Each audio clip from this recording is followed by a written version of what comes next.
धर्म स्नेही प्यारे प्यारे भव्यात्माओं,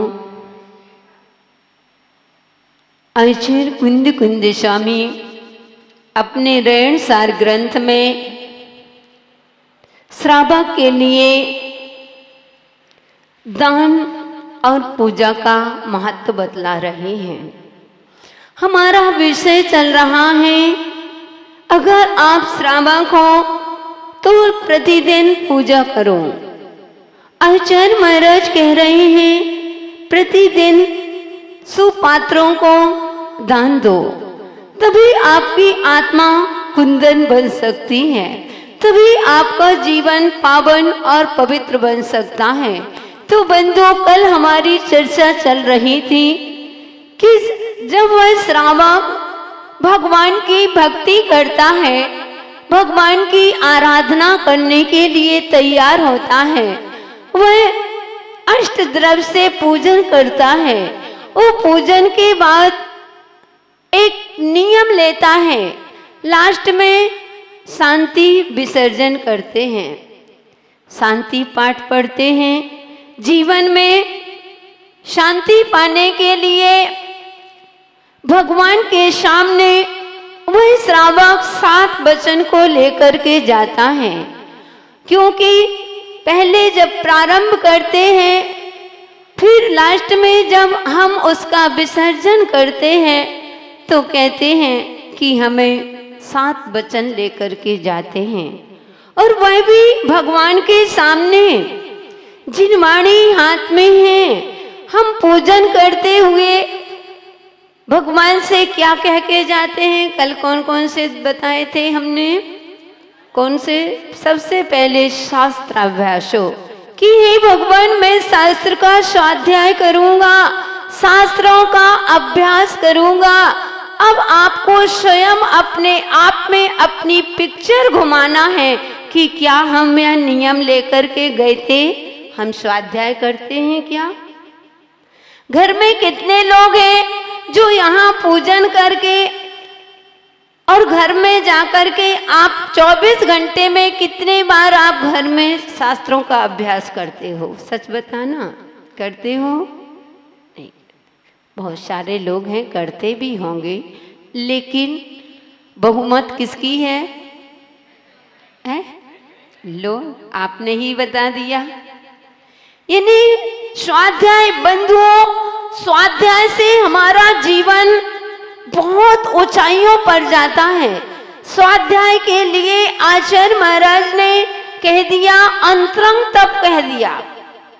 12 तप होते हैं, 12 तपों में स्वाध्याय अंतरंग तप कह दिया। दिखता है कि हम स्वाध्याय करते हैं, लेकिन बंधुओं जो सम्यक दृष्टि जीव होते हैं, जिन्हें संसार से भयभीरु हुआ करते हैं, इन जिसको लगता है कि हे भगवान मैं संसार में ना भटकूं, मुझे अपना भाव खराब नहीं करना है, मुझे तो अपने जीवन में जितना समय मिले उतना स्वाध्याय के लिए तत्पर रहते हैं। लेकिन कुछ ऐसे मूढ़ प्राणी होते हैं, मूर्ख प्राणी होते हैं, जिनको अपने हित के बारे में जरा सा भी विचार नहीं होता है। वह पशु, तो आचार्य महाराज कहते हैं जिनको अपने आचार, अपने हित के बारे में जो व्यक्ति नहीं सोच सकता, वह चलता फिरता एक पशु है। मनुष्य होकर के भी पशु हो, क्योंकि तुमको स्वाध्याय करने में, जब स्वाध्याय करोगे तभी तुम्हारे अंदर विशुद्धि बढ़ेगी, तभी आप समता जीवन में लाओगे। नहीं तो परिवार ने, किसी ने कुछ कह दिया, अब आदरोत प्रणाम करके बैठे हैं, रो रहे हैं, आज हमारी सासू ने ऐसा कह दिया, आज हमारी बहू ने ऐसा जवाब दे दिया, हमने तो सासुओं को इतनी सेवा करी, सासू के सामने हमने कभी हम लोग निकले नहीं हैं, आज तो ऐसे जा रहे हैं, बाहर घूम रहे हैं, कोई मर्यादा नहीं, आदि आदि है जी।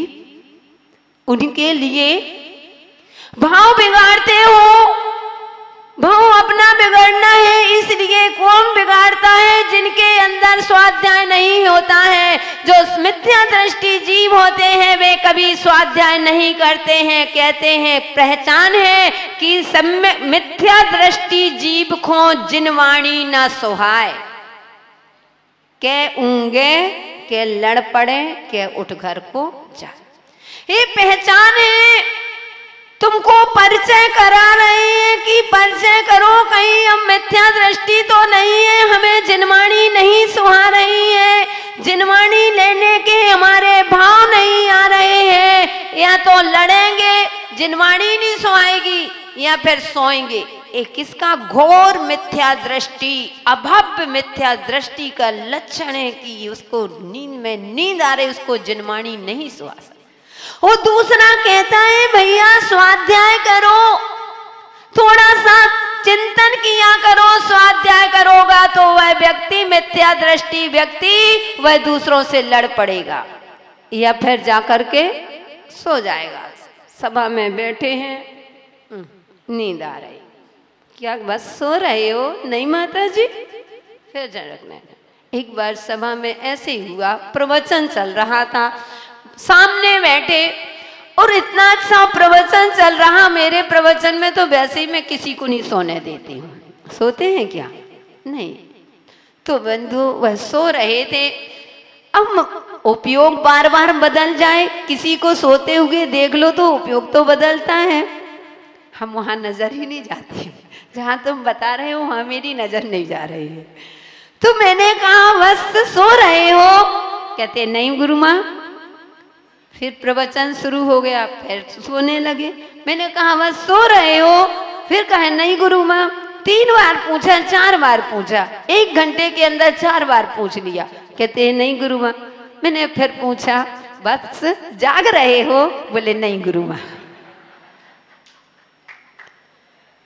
तो कहने का तात्पर्य बंधुओं, जो मिथ्या दृष्टि, जब हमारा मिथ्या कर्म का उदय होता है तो हमें नींद में नींद आती है। इससे पता चलता है कि तुम्हें स्वाध्याय अच्छा नहीं लग सकता।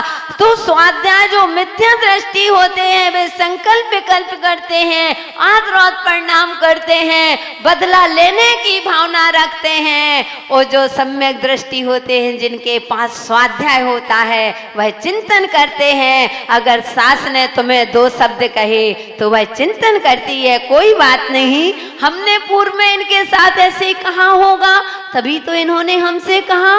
करो अंजना को, वह अंजना का चिंतन करती है कि कम से कम हमारी सास ने घर से तो नहीं निकाला। अंजना की सासों ने तो घर से निकाल दिया था, और वो भी कलंक लगा के निकाल दिया था। तुम्हारी सासू इतनी निष्ठुर नहीं है। पहले सासू की चलती थी, आजकल तो बहुओं की चलती है। बहू ही सासू को निकाल देते हैं। बंधु तो बात चल रही है, चाहे वह सासू माँ हो चाहे बहू जी हो, कभी भी अपने परिणाम खराब मत करो। स्वाध्याय होगा, आप चिंतन करेंगे कि देखो सती सीता को कैसा राम ने निर्दोष होने पर भी वह कृतांत वक्त से कहा धर्म का सहारा लेकर के, तीर्थ वंदना का सहारा लेकर के और जाकर के जंगल में छुड़वा दिया। लेकिन धन्य वह सीता, वह कोर्ट कचहरी नहीं गई थी। जब कृतांत वक्त ने पूछा था कि हे माँ, राम प्रभु से क्या कहना है, कौन सा संदेशा देना है, तो उसने यही कहा था कि हे कृतांत वक्त, तुम जाकर मेरे स्वामी से इतना कहना कि जैसे लोक अपवाद के कारण से आपने अपनी प्यारी सीता को छोड़ा, ऐसे लोक अपवाद के कारण कभी अपने स्वासात जैन धर्म को मत छोड़ना। बंधु, इसको कहते हैं स्वाध्याय। तो स्वाध्याय जीवन में चाहे 10 लाइन करो, आधा पृष्ठ पढ़ो, 24 घंटे में भी अगर आपने स्वाध्याय नहीं किया तो तुम कैसे श्रावक? आप स्वयं बताओ, क्या आप श्रावक हो सकते हो? नहीं। और फिर नियम लेकर के जाकर के भी नियम नहीं ले रहे। इसलिए बंधुओं, शास्त्रों का हो पठन, यानी शास्त्रों का स्वाध्याय करो।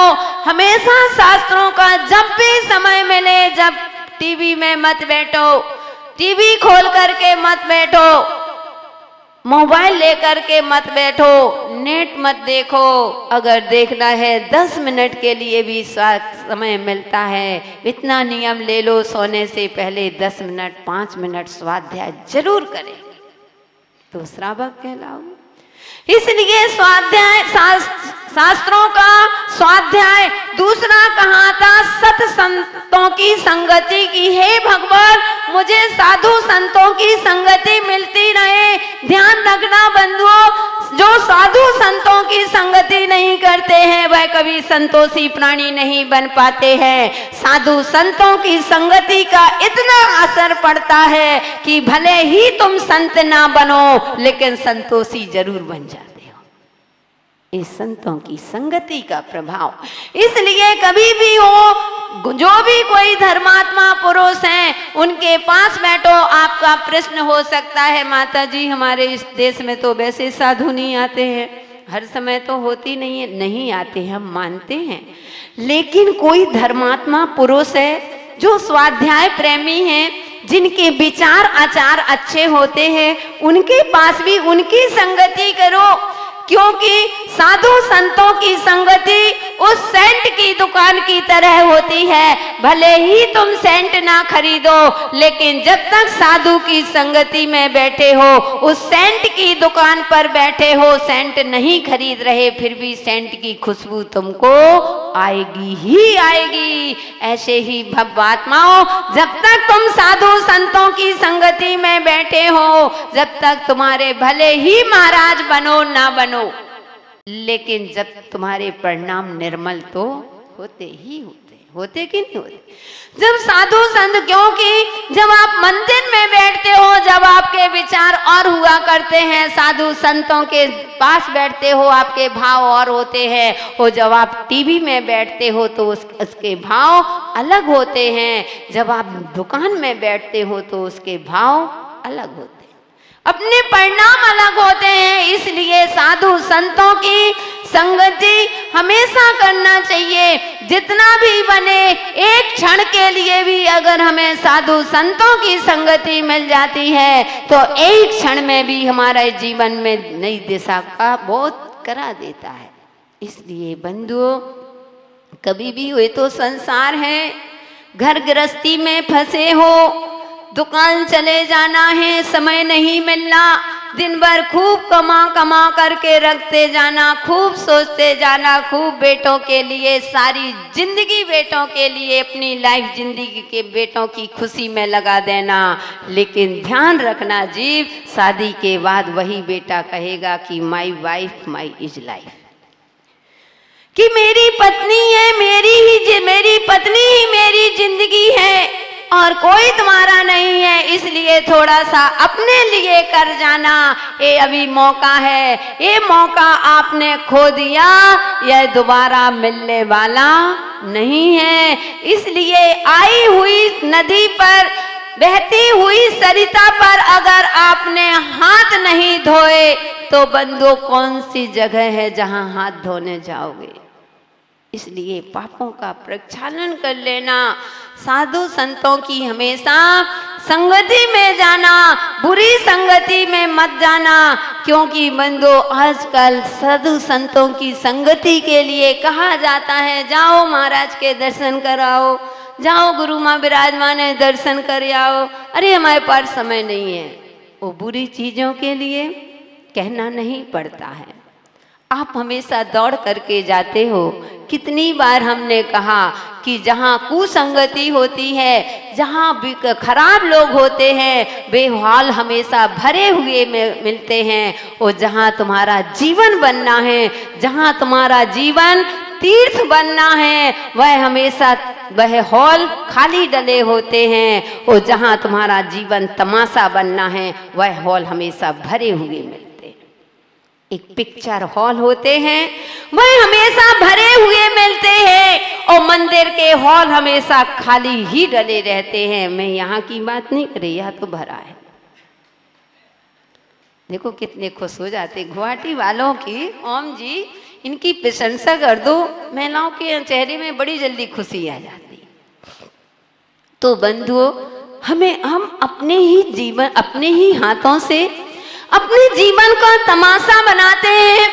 अपने ही जीवन से हम तीर्थ बना सकते हैं, ना कोई हमारा तीर्थ बनाने वाला और ना कोई हमारे जीवन को तमाशा बनाने वाला।